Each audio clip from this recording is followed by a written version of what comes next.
आता पाकिस्तानमधून जाऊयात इस्रायलकडे। इस्रायल आणि हमास यांच्यातील संघर्ष आणखी विकोपाला गेलेला आहे। गेल्या 22 महिन्यांपासून सुरू असलेल्या संघर्षाचा शेवट गाझा पट्टीवर 100% ताबा मिळाल्यावरच करता येईल असं इस्रायलने ठरवून टाकलंय। म्हणून शनिवारपासून इस्रायलच्या सैन्याने नव्याने हल्ल्यांना सुरुवात केली आहे। काल रात्री इस्रायली सैन्याने केलेल्या हल्ल्यामध्ये अल जजीराचे 5 पत्रकार हे मारले गेलेत। त्यामुळे जगभरातून इस्रायलच्या युद्धनीतीचा निषेधही वाढताना दिसतोय। इस्रायलचा गाझा पट्टीवर जोरदार हल्ला। रात्रीच्या हल्ल्यात अल जजीराचे 5 पत्रकार ठार।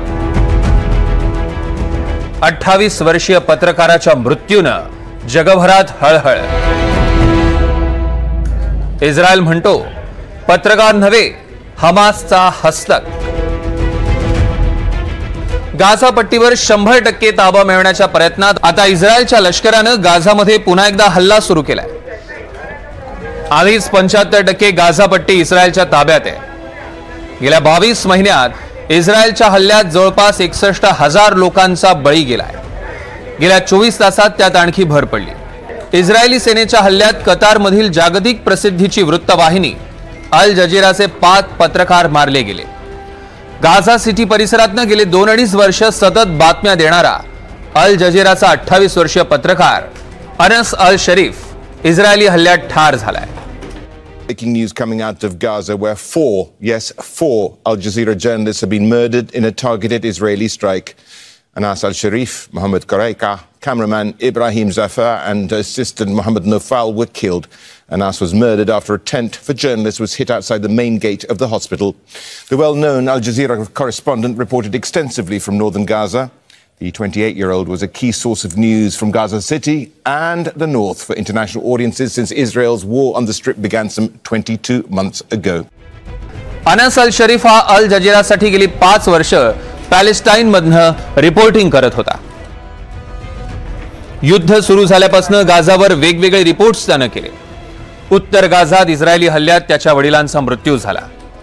इस्रायली हल्ल्यानंतरही त्यानं गाझा सोडलं नाही, सातत्यानं रिपोर्टिंग केलं। इस्रायली बॉम्ब हल्ल्यानंतरची विदारक स्थिती दाखवली। अनसला हमासनं रॉकेट हल्ल्यासाठी प्रशिक्षित केल्याचा आरोप होता। इस्रायली सरकारच्या संपूर्ण गाझापट्टी ताब्यात घेण्याच्या निर्णयाविषयी संयुक्त राष्ट्र महासचिवांनी तीव्र चिंता व्यक्त केली आहे। या निर्णयामुळे युद्धस्थिती आणखी भडकण्याची भीती आहे। लाखो पॅलेस्टीन नागरिकांच्या जीवाचा धोका आणखी वाढलाय। त्याचप्रमाणे हमासच्या ताब्यात ओलीस म्हणून असलेल्या इस्रायली नागरिकांच्या जीवाला मोठा धोका निर्माण होणार आहे। इस्रायलच्या हल्ल्यात एकूण 61,250 पेक्षा जास्त लोकांचा मृत्यू झाला आणि त्यात पत्रकारांचाही समावेश आहे। कमिटी फॉर प्रोटेक्शन ऑफ जर्नलिस्टनं दिलेल्या माहितीनुसार गेल्या 22 महिन्यात गाझा पट्टीत एकूण 240 पेक्षा जास्त पत्रकार आणि त्यांच्या सहकाऱ्यांचा मृत्यू झालाय। हमास आणि इस्रायलमध्ये मृत्यू पावलेल्या पत्रकारांची संख्या गेल्या 200 वर्षातली सर्वाधिक आहे। बहुतांश मृत्यू इस्रायलच्या सैन्य कारवाईच्या वेळी झालेल्या गोळीबारात झाल्याचं अमेरिकन शोध निबंधातनं पुढे आलंय। दरम्यान संयुक्त राष्ट्रात इस्रायली सैन्य कारवाईविषयी पॅलेस्टाईननं तीव्र नाराजी व्यक्त केली आहे। ही कारवाई म्हणजे गाझाचं युद्ध संपवण्याचा सर्वात वेगवान मार्ग असल्याचा दावा नेतान्याहू यांनी केलाय। त्याला उत्तर देताना पॅलेस्टाईनच्या संयुक्त राष्ट्रातील निरीक्षकांनी हा युद्ध वाढवण्याचा प्रयत्न आहे असं म्हटलंय। आम्ही हमासचे उरलेले 2 महत्त्वाचे तळ उद्ध्वस्त करण्याचे निर्देश आयडीएफला दिले आहेत। युद्ध संपवण्याचा हा सर्वोत्तम आणि वेगवान मार्ग आहे असं आम्हाला वाटतं।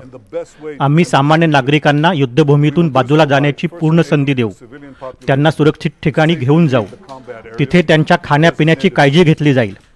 आम्ही युद्धाच्या सुरुवातीपासूनच लोकांची उपासमार होणार नाही यासाठी प्रयत्न केलेत। आमच्यावर विनाकारण आरोप केले जात आहेत।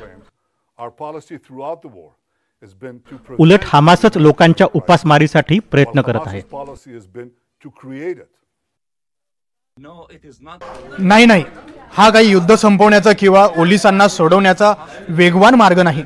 त्याचा सर्वात सोपा आणि वेगवान मार्ग शस्त्रसंधी आहे, युद्ध वाढवणे हा नाही। 5 पत्रकारांच्या मृत्यूनंतर संपूर्ण जगातनं इस्रायलवर टीका होते। इस्रायली सैन्याचा पुढील लढाईचा फोकस गाझा सिटी हाच असेल। याच भागात गाझाच्या उत्तरेतनं आणि दक्षिणेकडनं दोन्ही बाजूने आलेले लोक गेल्या 22 महिन्यात एकवटले आहेत। नेत्यानाहूंच्या सैन्याला सामान्य गाझावासियांना धक्का न लावता हमासच्या दहशतवाद्यांना शोधून संपवण्याचं आव्हान आता आणखी कठीण होणार आहे। Bureau report, NDTV Marathi.